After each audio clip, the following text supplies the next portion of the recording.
The scene opens in the Silver Dragon dungeon, where two guards stand vigil.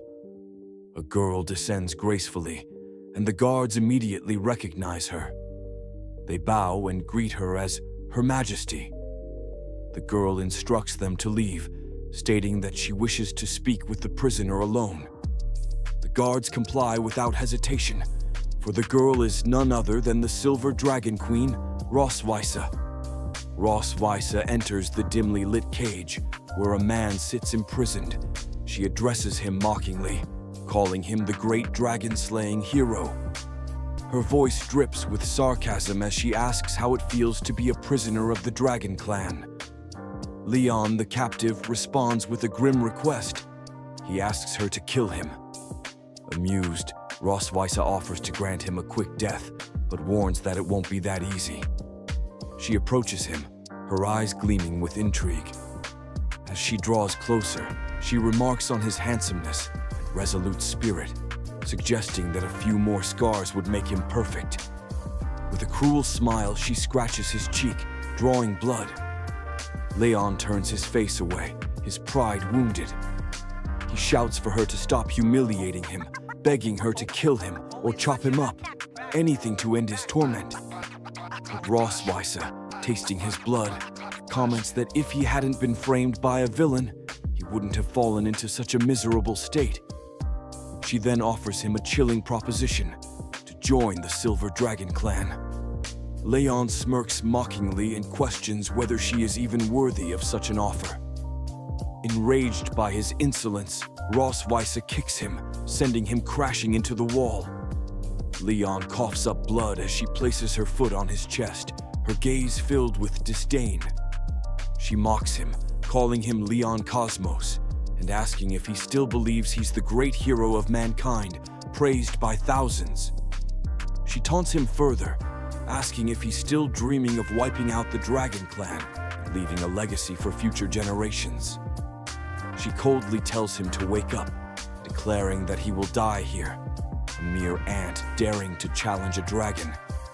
Leon grits his teeth, muttering under his breath about having an opportunity. Rosweisa, intrigued, demands to know what he means. She mocks him again, suggesting he's fantasizing about his descendants enjoying wealth and glory. She points out that he has no successors, making his dreams futile. But Leon, gritting his teeth harder, warns her not to underestimate humans.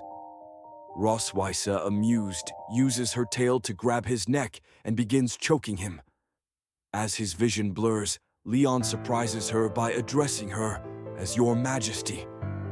Startled, she asks if he's ready to beg for mercy.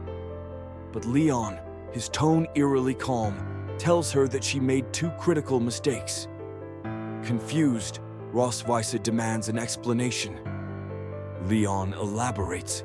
Her first mistake was being alone with the most powerful dragon slayer ever trained. Her second mistake was tasting his blood. Without warning, he activates a blood curse technique. Rosweisa stumbles, her body reacting violently as she releases Leon. She begins to feel hot, her body writhing in confusion and distress. Leon explains that she will soon be trapped in endless pain, her soul cursed for eternity. However, to Leon's astonishment, Rosweisa suddenly leaps toward him, her eyes filled with an unexplainable excitement, as if drawn to him. An hour later, Rosweisa regains consciousness and screams, demanding to know what he did to her. Leon, weak but victorious, explains that he used a forbidden blood curse, a technique that can only be used once in a lifetime. He reveals that tasting his blood created a soul connection. When he dies, the curse will subject her to unimaginable pain. Furious, Rosweisa yells at him, asking why the curse affected her before his death. Leon, equally bewildered, admits he hadn't expected this side effect. Rosweisa, livid, silences him. But Leon, ever the strategist, points out a grim reality. He reminds her that dragons follow monogamy. After his death, the great Silver Dragon Queen will not only be unable to find a new mate, but also incapable of producing offspring. With a smirk, he mockingly recalls her earlier words about him having no successors, turning her own words against her. Enraged, Rosweiss lunges at him, intending to kill him. But Leon smiles darkly, challenging her, daring her to end his life. He tells her that she doesn't need to do it herself, as his death is inevitable.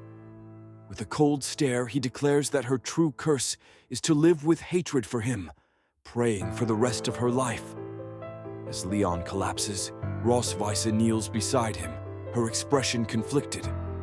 She mutters that he's just a human, yet managed to teach her a lesson in such a despicable way. However, she refuses to let him die so easily. Activating a symbol on his chest, she ensures he won't escape her grasp.